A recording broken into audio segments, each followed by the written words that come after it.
Début de Parashat Mishpatim. V'chi yazid ish al reu l'orgo borma, me'im mizbechi tikach lamut. Si jamais un homme projeté contre son prochain de le tuer par ruse, vous le chercherez de mon misbéach pour le mettre à mort. Un problème très intéressant, c'est qui est soulevé par ce passouk, c'est le rapport qu'il y a entre le pouvoir du misbéach, du service d'Hachem, et son rapport avec la justice. Ici, on voit qu'il n'y a pas, le misbéach n'est pas une protection, n'est pas une garantie, n'est pas un refuge contre l'application de la loi. Si un homme projette et prémédite de tuer l'autre, même quand bien même il s'apprêterait à faire un korban, on le prendrait du korban qu'il s'apprête de faire pour le mettre à mort. Rashi, im mizbechi, im haya kohen, verotze lavod, avoda, tikachenu lamut. Quand bien même il s'agirait d'un kohen et qui s'apprête à faire la avoda, tu le prendras pour le faire périr. Qu'est-ce que ça veut dire?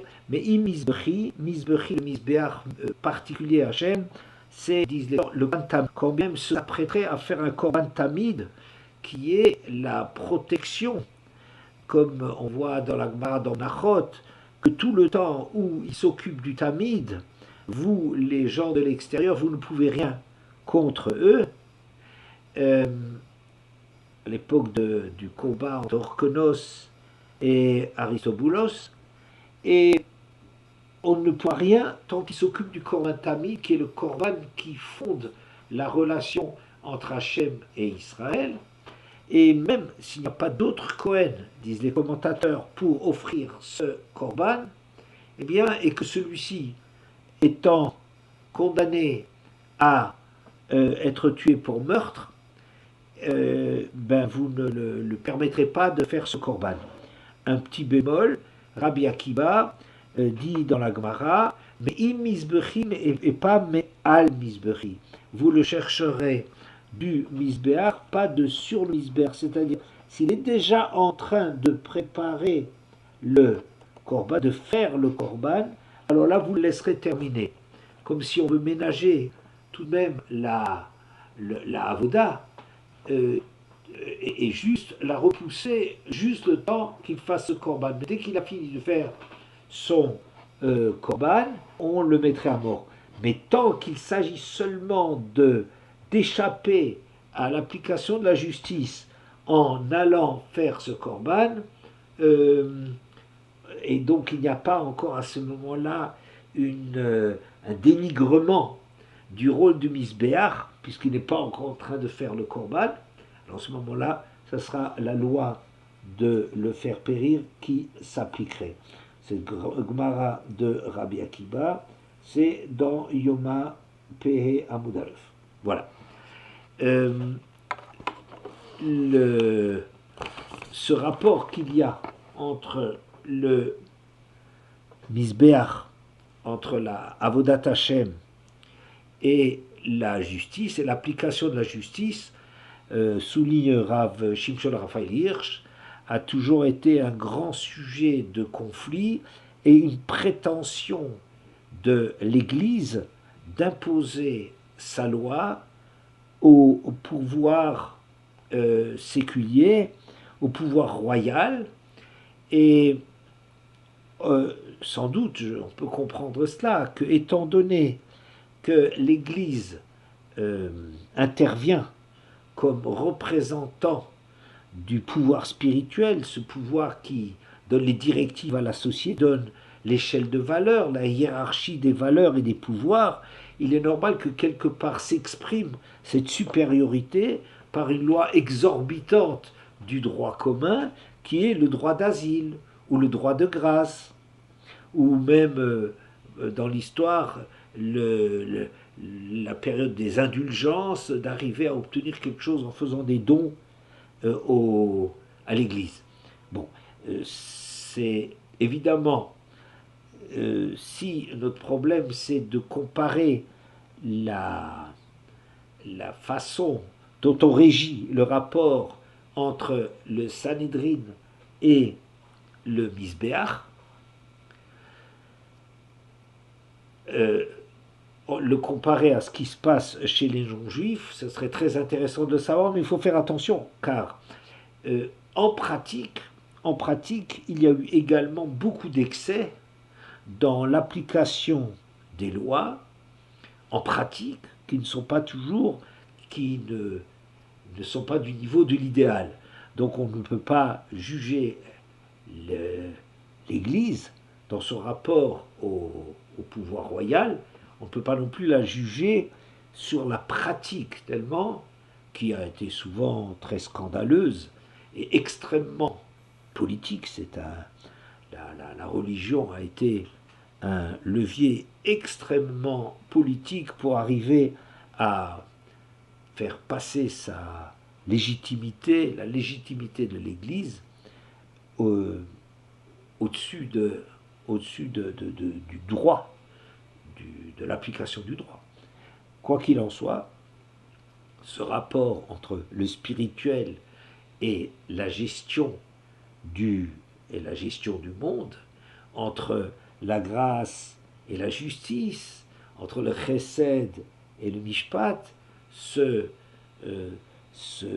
conflit d'intérêt ou de pouvoir, il faut le voir aussi bien au niveau théorique, est-ce qu'il y a déjà une différence dans notre gestion à nous et celle du monde qui nous environne, parce qu'en pratique, les choses ne sont pas toujours, et loin d'être toujours, au niveau des prétentions. Mais au moins, dans le regard a priori, est-ce que on agit de la même façon que l'Église qui prétend donc que, étant donné qu'elle relève d'un espèce de droit divin, d'une justification divine, d'être l'ordre de Dieu qui s'applique sur terre et qui l'autorise à outrepasser les droits ou les obligations du droit commun. En vérité, chez nous, c'est pas du tout la même chose. Pourquoi? Parce que alors, on voit dans la Gemara, dans Brachot, Dafyud, Aleph Bet, qu'il y a Mi ke chacham ou mi odea pesher davar. Ramnuna demande qui c'est comme le chacham par excellence, et qui sait faire des compromis. De quoi s'agit-il? D'un débat qui opposait le roi Chizkiyahu au prophète Yeshayahu. Chizkiyahu, le roi, prétendait que, alors qu'il était important pour la gestion de l'État que le Navi et le Melech se consultent et décident de la gestion de l'État, Chizkiyahu prétendait, c'est au prophète, à Yeshayahu, de se plier et de venir me trouver. Pourquoi? Parce qu'on a vu que Eliyahu Hanavi s'est rendu chez le roi Achav. Inversement, Yeshayahu dit, c'est le roi qui doit aller trouver le prophète, comme on voit Yoram, le fils de Chizkiyahu, le fils d'Achav, qui ira chez le prophète Elisha. Et apparemment, les deux positions sont tout à fait légitimes pour que on s'exclame qui est comme Hachem, qui arrive à faire un compromis entre deux droits qui sont tous les deux fondés, celui du Navi par rapport au Melech et celui du Melech par rapport au Navi. Qu'est-ce qu'il a fait Hachem? Il a rendu Chizkiyahu malade et a dit à Yeshayahu qu'il fallait faire Bikur Cholim, de la sorte le roi et le Navi se sont, euh, se sont parlé. Quoi qu'il en soit, donc chez nous, on voit qu'il n'y a pas une supériorité de l'un et de l'autre. Il y a des moments dans lesquels un des pouvoirs doit céder le pas à l'autre. Euh, de la même façon, on voit même que les choses vont même plus loin, qu'il y a des moments dans lesquels l'avodat Hashem et le rapport à Hashem cède le pas à la responsabilité des hommes. Au moment de Kriyat Yam-Souf, Moshe Rabbeinu voulait prier à Hashem pour faire un miracle et sauver les Bnei Israël quand ils étaient coincés entre la mer et les Égyptiens qui étaient derrière eux, à leur trousse. Et Matitzak Elai, Daber el Bnei Israël v'Isaou. Qu'est-ce que tu as à me parler, dit David. C'est pas un moment de prière, dit Hachem. À Moshe Rabbeinu, c'est pas un moment pour la prière. Ah, la prière, c'est très élevé, c'est extraordinaire, c'est un pilier du monde, tout ce que tu veux, mais il y a des moments dans lesquels c'est les hommes qui doivent prendre leurs responsabilités. C'est la gestion humaine du problème l'emporte sur l'intervention divine. Et même plus, on dit dans Bamidbar, Lamedhe, Pasuk Lamed Gimel, Vela Aretz lo yuchupar, la dame asher shuparba, ki im bedam shofro. Et à la terre, il ne sera pardonné pour le sang qui y a été versé que par le fait de verser à son tour le sang de celui qui a assassiné, le sang de l'assassin. Ça veut dire que même dans la gestion de la justice, on est aussi en train de parler de kapara, la aretz lo yuchupar.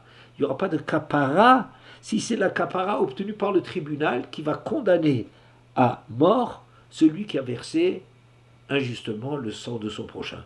Donc on voit très bien que la kapara n'est pas le monopole.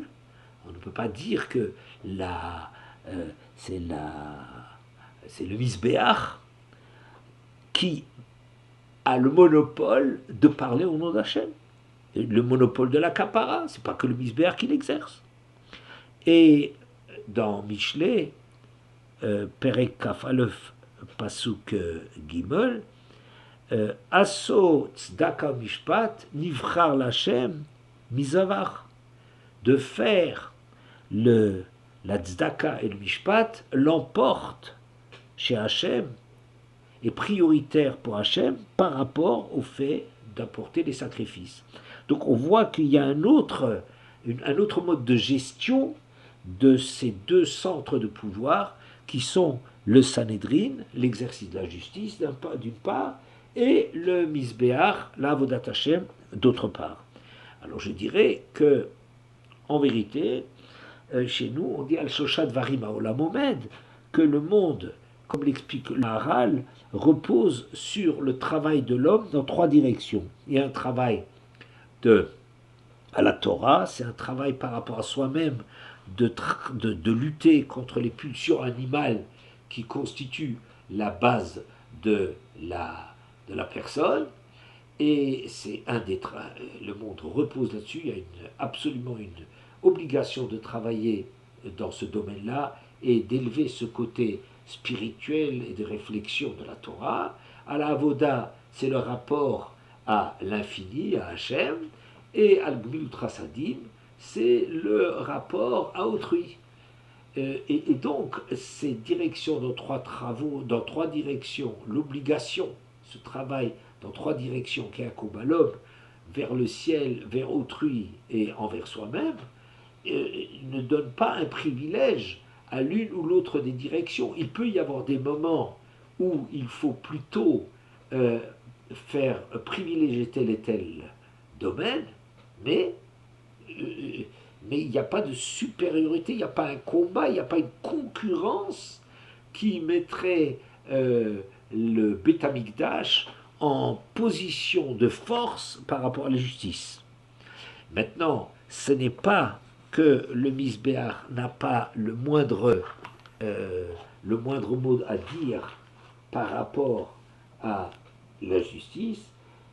Déjà, on a dit que si le Kohen, il est al-Misbechi, en train de faire la Avoda, il on attend qu'il termine la avoda pour le mettre à mort, mais ça ne, c'est pas tragique d'attendre là-dessus. Mais on voit aussi le Rambam, Perek Dalet de Ilchot Rotseach ou Shmirat Nefesh, la dernière halacha, nous dit la chose suivante, Yud Dalet, dans le Perek Dalet, Vechen mi shekallato amizbeach en manichin oto sham, ela mosrin lo shomrim ou voilà. Déjà que le misbéach, si quelqu'un s'enfuit vers le misbéach, et il est protégé sur le misbéach comme s'il était dans les villes refuges, et si le Goël Adam venait à le tuer, on dirait que le Goël Adam sera mis à mort parce qu'il n'a pas le droit, c'est un asile qui relève de la galoute, des villes de refuge, et il est protégé sur le Misbéach, et on lui adjoindra deux Talmidei Chachamim qui doivent l'amener dans une ville refuge. Mais il est protégé et on n'a pas le droit de le tuer. Tuer sur le Misbéach, c'est comme tuer dans une ville refuge, même pour le Goël Adam, c'est puni de mort. Par ailleurs, on dit aussi dans le Rambam, Bameh Dvarim Amorim, Bemechouyav Galout, pour quelqu'un qui a été condamné à la galoute. Alors celui-là, il est protégé sur le Misbéach. Aval, Mishe Pachad Min HaMelech, Shelo Yargelu Bidin HaMalchut. Mais quelqu'un qui aurait peur que le roi ne lui applique son pouvoir, ses prérogatives royales de pouvoir mettre à mort, Bidin Malchut, ou mi Bedin, Shelo Yargelu Behoracha, ou que le Bedin voudrait exercer un droit très ponctuel, Horacha, un impératif ponctuel, éphémère, pour le mettre à mort, ou barach la misbéach, et que cette personne-là s'enfuit sur le misbéach, venismachlo, oui, ve'afilu vayazar, quand bien même ce ne serait pas un Kohen, harezin itzal, ve'ein lokrinoto me'im misbéach lamut lolam. Et il peut, par ce misbéach, par le fait de se référer au misbéach, d'être dans le cadre du misbéach, sans même la avoda, il peut échapper à ces exceptions du droit courant que constituent les privilèges de la royauté, de faire appliquer des crimes, de sanctionner le crime de lèse-majesté, ou de Horat Shah, du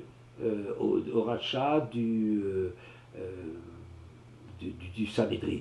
Mais par rapport à la justice normale et moyenne, habituelle, le Misbéach n'a aucun privilège, sauf pendant qu'il est à Cohen en train de faire la Moda. Voilà. Alors, et donc on sera obligé alors d'appliquer le droit commun, Ela imken nitrayev mitat bedin, be'edut gemura ve'atraa kish'a kol haogeh bedin tamid.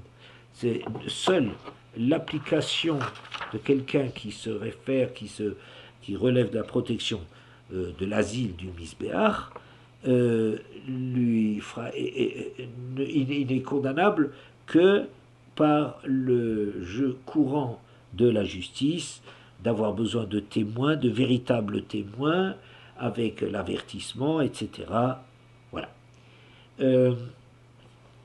Donc, si on est en train de comparer ce qui se passe dans l'Église et dans le Beth Amikdash, on voit que la logique est tout à fait différente.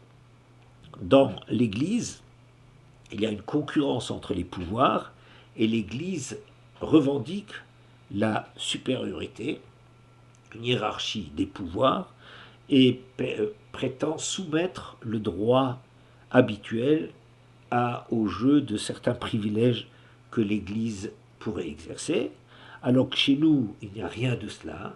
Il y a une égalité d'importance des différents domaines qui concernent l'application de la Torah, et donc il y a des moments où c'est l'un ou l'autre de ces domaines qui passe en premier. Mais c'est pas du tout pour nier, c'est pas du tout pour nier les droits de l'autre fonction, de l'autre direction de travail. Le Rambam va nous parler de ça dans ce même Perek Dalet de Hilchot Rotsar Shmirat HaNefesh, dans la halacha tête. Alors, j'ai trouvé ça. Alors, il y a une sanction qui s'appelle Machnisin Oto le Kippa. Quelqu'un qui aurait tué, mais qui manque un élément pour le mettre à mort. Par exemple, une Edut Muchedet, que les deux témoins n'ont pas vu en même temps le même acte.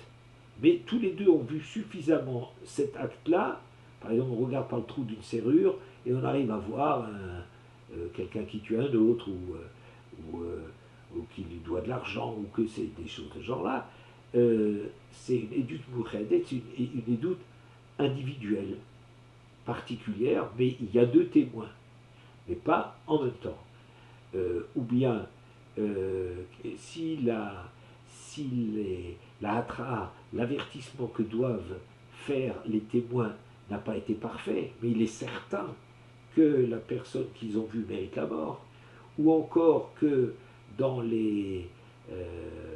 contre les interrogatoires préalables des témoins, on a vu que des témoins se contredisaient sur des points de détail, mais qui éliminent la recevabilité de leur témoignage, alors qu'il est tout à fait certain que ce qu'ils sont en train de dire est vrai. Alors, dans un cas de ce genre-là, Machnisin Oto le Kippa, on introduit la personne à la chachet dans une pièce, une petite pièce, on lui donne peu à manger et à boire, jusqu'à ce que ses entrailles se rétrécissent, et ensuite on lui donne à manger un plat d'orge qui va alors percer les parois de l'intestin. C'est pas amusant, mais aucune peine de mort n'est particulièrement amusant. Et donc on s'arrange pour que le type y meure sans qu'on l'ait tué, parce qu'on n'est pas dans un cadre où on pourrait le mettre à mort. Bien que le Nisber nous ferait échapper à cela, comme on l'a vu plus haut. Alors le Rambam dit Medvarim Amurim Alachatet, donc qui nous intéresse. Dans quel cas parle-t-on de Machnisin Oto le Kippa, le Enosim Davarze, Lishar Mechui Vemitot? On n'applique pas cette mort qui serait obtenue par le fait de l'introduire dans cette pièce, de le nourrir peu, etc. Ça ne s'applique aval, im. Juste une seconde. Ça ne s'applique pas à autre chose qu'au crime. Aval im nitrayev mita me mitimoto veimlo chayav mita potrimoto. Mais toutes les peines de mort, si il mérite, d'après la justice de la Torah, d'être mis à mort, il sera mis à mort, sinon on le relaxe, on le relâche. Et c'est seulement dans le cas du crime qu'on s'arrange pour que cette personne meure sans qu'on puisse le tuer directement. Chez Afalpi, chez Yish Avonot Chamurim, Yishichudamim, car bien qu'il y ait des fautes plus graves que le crime de sang, Ein Bahem Hashratat Yishuvo Shelolam Keshlichut Damim, elle ne désorganise pas, elle n'écroule pas, il ne faut pas s'écrouler les bases du vivre ensemble comme le meurtre. Afilou Avodazara, Veintzarech Lomar Arayot, Ochilou Shabbat. Et sur ce point-là, d'être la clé de voûte d'un vivre ensemble, même des crimes qui seraient plus graves que le meurtre, par exemple l'idolâtrie, ou bien, encore plus, ou les mauvaises mœurs, ou transgression de Shabbat, qui aussi, par ailleurs, sont sanctionnées de la peine de mort, elles sont parfois plus graves, concernant l'idolâtrie, peut-être éventuellement les mœurs, sont plus graves encore pour le fonctionnement de la société que le crime, mais sur celle-là, c'est ou bien tu mérites la mort avec les témoins comme il faut, etc., ou bien on te relaxe. Pourquoi? Parce que le crime a ceci de spécial qu'il est la base même du vivre ensemble. On se rappellera du Ramban qui soulignait que dans le Bréchit, dans la paracha de Bréchit, le déluge n'est arrivé qu'à partir du moment où l'homme y volait la femme d'autrui.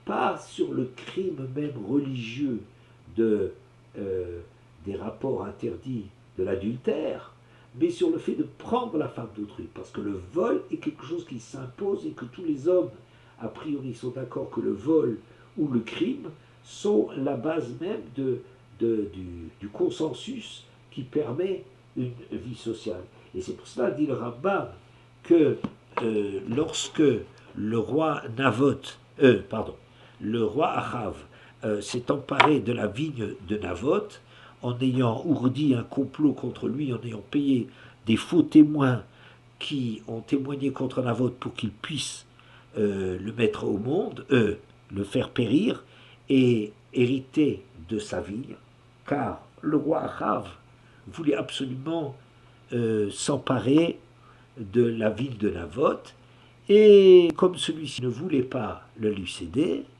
il a pris conseil, c'est sa femme Isével qui lui a conseillé de payer des faux témoins qui ont témoigné contre Naboth, qui a été mis à mort par l'application de crimes contre le roi, et donc le roi a eu droit à ses biens et donc a obtenu la vigne.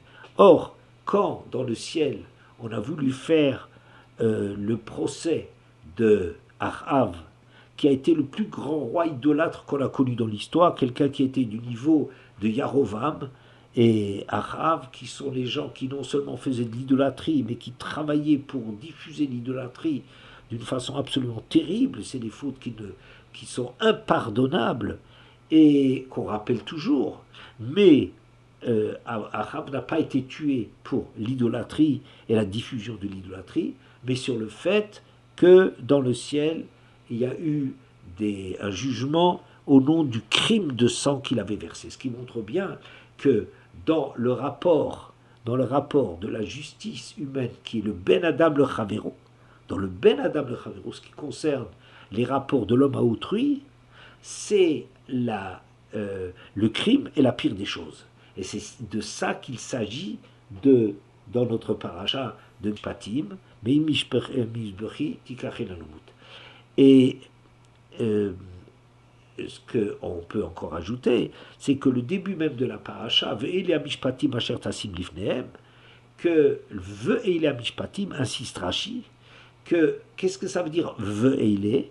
Pourquoi après la paracha de Yitro, où on parle des 10 paroles, des 10 commandements, on continue en disant et voici les trucs? Pourquoi est-ce qu'on dit et voici au lieu de commencer un chapitre nouveau, voici, pour nous dire que et voici, suite à Matan Torah, Matan Torah, tout ce qui a été dit au Sinaï, ces grands principes, ils relèvent du don de la Torah. De la même façon, les Mishpatim, dans ce qui gère les rapports de l'homme à autrui, relèvent tout autant du Sinaï que les autres fautes qui, même si elles méritent la mort, sont de l'ordre du religieux, du rapport Hachem. Bien, on va peut-être un peu continuer là-dessus. Il y a quelque chose d'un peu étonnant quand on parle, dans le monde qui nous entoure, de la supériorité de l'Église par rapport au pouvoir royal. C'est qu'en vérité, le pouvoir royal lui-même aussi a prétendu, parfois contre l'Église, que c'était lui qui avait le dernier mot. C'est-à-dire, par exemple, dans la querelle des investitures. La querelle des investitures, j'ai regardé dans les différents dictionnaires qui étaient sous ma main, la querelle en 1077, en janvier 1077, il y a eu un conflit extrêmement violent entre le futur empereur Henri IV d'Allemagne et le pape le pape, je crois Grégoire VII, peu importe, et chacun prétendait disposer du droit de l'investiture, c'est-à-dire de nommer les différents gestionnaires des affaires de l'État.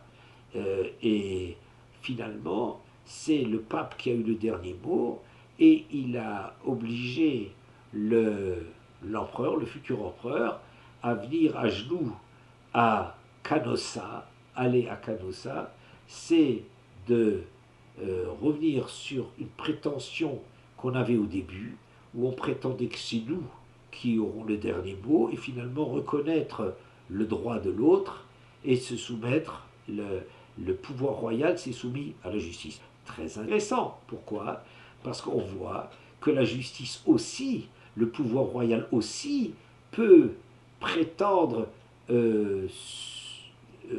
dominer, s'imposer, avoir des droits qu'il impose au monde ecclésiastique. Donc, le monde ecclésiastique, c'est facile pour lui. Il peut toujours parler au nom de Dieu. C'est très facile, c'est bon. Mais, en vérité, c'est plutôt une querelle de qui aura le dernier mot. Puisque même le pouvoir royal qui n'a aucun droit par rapport dans le domaine spirituel, même si le roi éventuellement peut être de droit divin, mais moins divin que celui de l'Église. Oui. Alors, on voit aussi, par exemple, que dans le droit d'asile, en vérité, c'est pas au départ un droit que l'Église a prôné, mais il n'a fait que s'inspirer de ce qui était dans la Grèce antique, que dans la Grèce antique, quand il y avait des gens qui étaient des débiteurs, qui ne pouvaient pas s'acquitter de leurs dettes, ou des meurtriers, ils pouvaient se réfugier dans les temples, auprès des tombeaux, près des rois, auprès des statues des divinités, et ils avaient une protection, ils avaient refuge, qui était de se réfugier là. Et en vérité, l'Église n'a fait que reprendre cela, c'était très intéressant de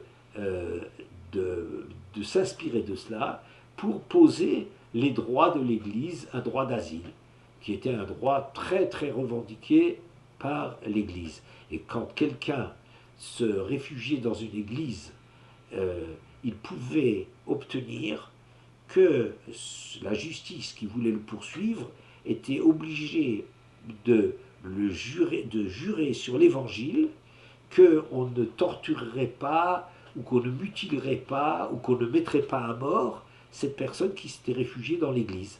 Donc on voit encore une situation dans laquelle on a l'impression que c'est un droit de l'Église, mais il n'est pas un droit originel de l'Église. Ça venait d'un monde tout à fait différent du monde grec. Mais ça arrange trop l'Église d'échapper à cela. Ce droit d'asile a finalement été progressivement diminué, il a été réduit, et à l'édit de Villers-Cotterêts en 1539, on a réduit d'une façon drastique tous les privilèges exorbitants du droit d'asile, et on ne l'a accordé qu'à la maison royale, aux ambassades et aux temples. Donc en vérité, on a donné à chacun un privilège de cet ordre-là. Il y a la valise diplomatique, incroyable. Comment est-ce qu'on peut accorder je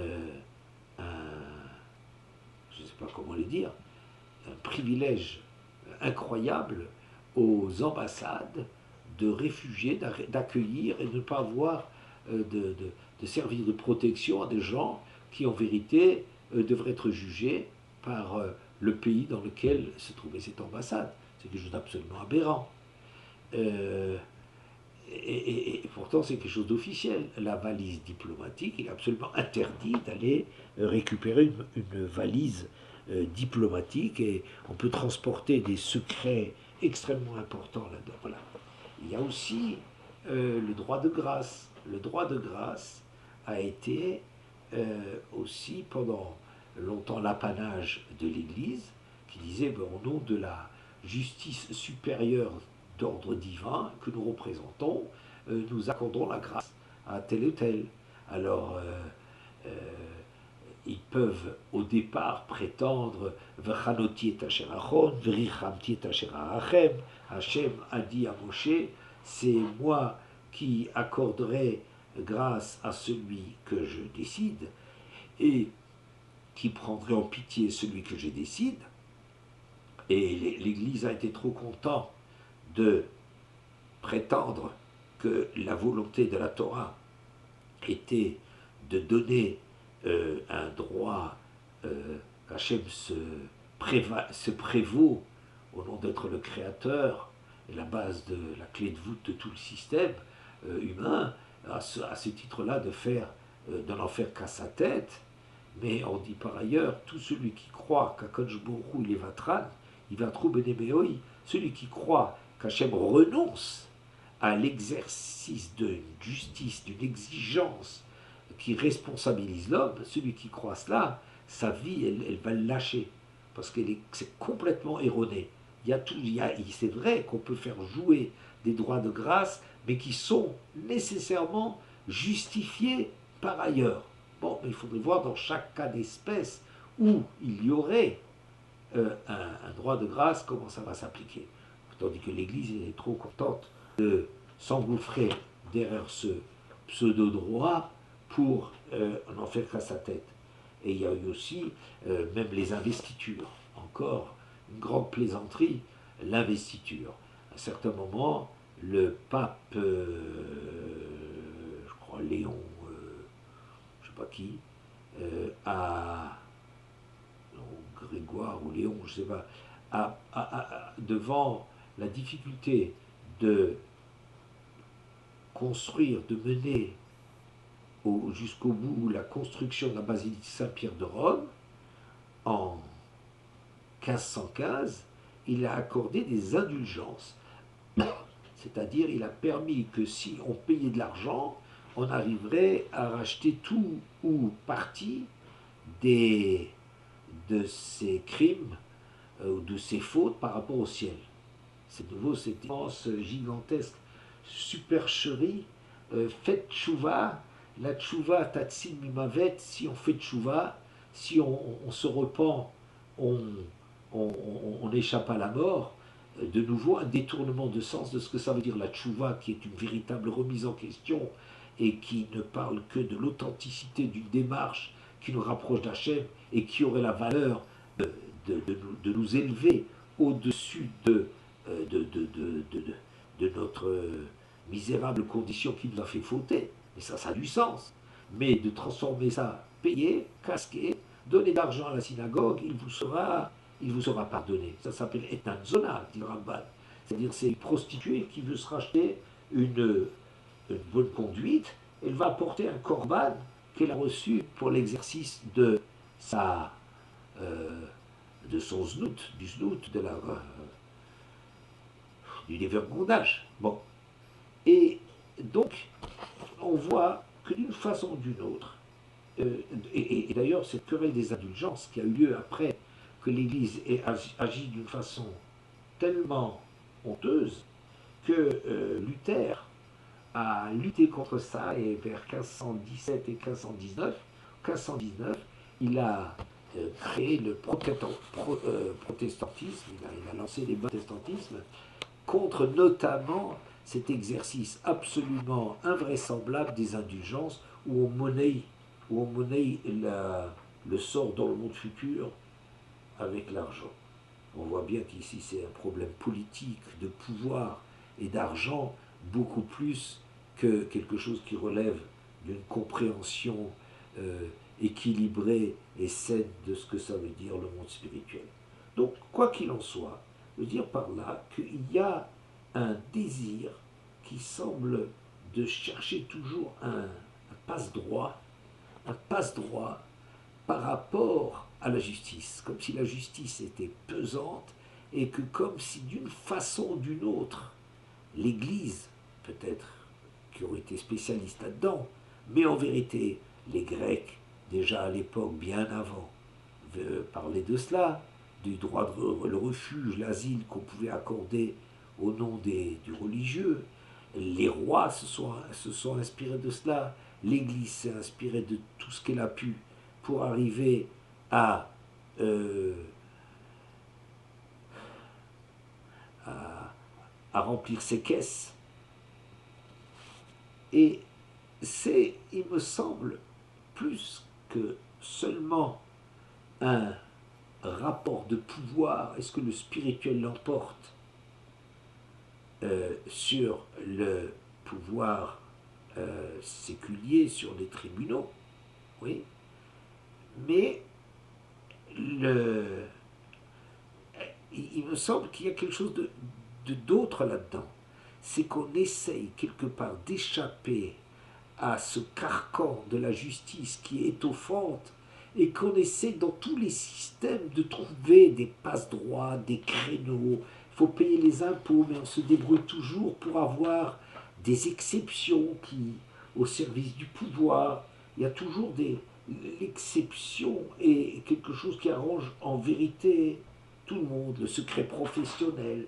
Ah, on se réfugie derrière le secret professionnel, qui est scandaleux, dans la mesure, je ne sais pas, où un curé qui serait en mesure, qui aurait des renseignements sur une personne extrêmement dangereuse pour la société, c'est sûr que le secret médical doit être respecté, mais jusqu'où ça va? Si la personne dont on détient un secret est un danger pour la société, si un avocat qui connaît les confessions de son client est au courant de quelque chose qui menace ou qui est contre la justice, pourquoi est-ce qu'on lui dit « Ah, on a le droit de se réfugier derrière le droit du secret ». Qui doit être discret? Qu'on n'a pas le droit de dévoiler comme ça gratuitement, c'est une interdiction de la Torah, bien évidemment. Mais quand il y a des impératifs de danger pour la société, je ne comprends pas que l'on fasse jouer ces exceptions. Comme quoi, ce qu'il s'agit avant tout, c'est pas religieux ou pas religieux, c'est que tout le monde est intéressé. Le pouvoir royal, la justice française, internationale, etc., etc., les ambassades, on est tous intéressés à avoir des passe-droits, des privilèges qu'il nous faut échapper à cela. Mais il me semble même plus encore que, de façon générale, le problème pour l'homme n'est pas seulement d'échapper à la justice, mais d'échapper même à sa condition d'homme. Il y a une espèce de rêve de l'homme d'échapper à sa condition humaine. C'est-à-dire, par exemple, l'adjouvance. Trouver la recette de l'éternelle jeunesse, de l'invincibilité, le plomb que la richesse qui va se transformer en or. On a englouti beaucoup plus d'or dans ce plomb qu'on a extrait la moindre goutte d'or de tout le plomb qui a été fondu. Mais on poursuit des rêves. On va dire, mais c'est des fous du Moyen-Âge. C'est des contes de Perrault. Dans les contes de Perrault, souvent on célèbre le pouvoir du pauvre, du plus petit, du déshérité. C'est très gentil, c'est magnifique, psychologiquement, comme littérature pour les enfants, mais ça ne va pas très loin, croit-on. Ça, c'est les enfants. Quand on est adulte, on se moque des contes de Perrault, mais nous sommes en train de faire exactement les mêmes contes de Perrault. Quand on est en train de l'euro million, ah, quelle est la richesse comme ça, alors qu'il n'y a aucune chance d'y arriver, mais enfin, on engloutit des fortunes toutes les semaines pour acheter un billet d'euro million dans un espoir fou qui n'a aucune chance de mathématique de se réaliser pour accéder à la richesse. Ou bien on a la tour de Babel. La tour de Babel, unir toutes les forces de l'humanité pour arriver à échapper au dérèglement de la nature, en mettant des piliers au ciel, construire des tours de Babel qui vont soutenir le ciel pour qu'on ne soit pas de nouveau face au déluge. Cette espèce de folie, Et les folies qui existaient il y a pas mal d'années, j'ai entendu que récemment il y avait de nouveau des projets de lancer dans l'espace une bouteille d'eau à la mer ou des sondes dans l'espace avec l'ensemble des connaissances humaines en espérant, pauvre imbécile, tomber sur des gens qui voudraient faire le bien d'une planète parce qu'ils auraient trouvé cette sonde dans laquelle il faudrait qu'ils comprennent déjà l'anglais ou les autres langues pour qu'ils puissent apprécier tout ce que la planète Terre a fait de bien et qui viennent à la ressource, comme si on n'avait pas un risque tout aussi grand que si jamais il y avait des extraterrestres, qui n'existent pas, mais enfin, s'il y avait des extraterrestres qui arrivaient à déchiffrer, à quelle aboutirait notre sonde, qui arriverait à déchiffrer cela et qui ont des bonnes intentions pour la Terre, face à la Terre, ils vont nous sauver. C'est toujours une espèce de rêve messianique fou que l'humanité a toujours entretenu d'échapper à son sort. Alors que on voit, c'est pour terminer, que Yoshua, chapitre 23, et au moment de mourir, il dit Hine anochi olech hayom bederech kol haaretz. Voici que je m'en vais aujourd'hui dans le chemin de tout humain. Ou bien David Amelech a dit à peu près la même chose, anochi olech bederech kol haaretz.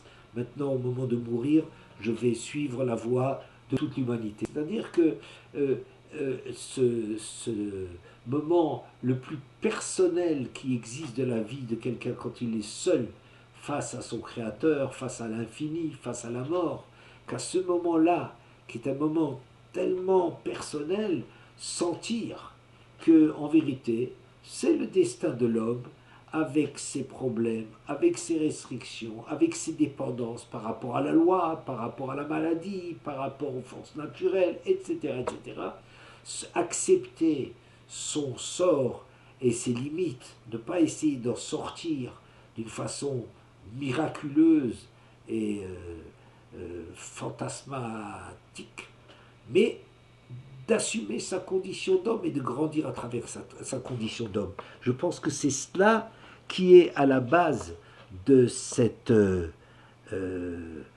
vision juive qu'il n'y a pas de refuge miraculeux, il n'y a pas de possibilité d'échapper à ce que c'est qu'un être humain et c'est à travers ça qu'il doit se construire.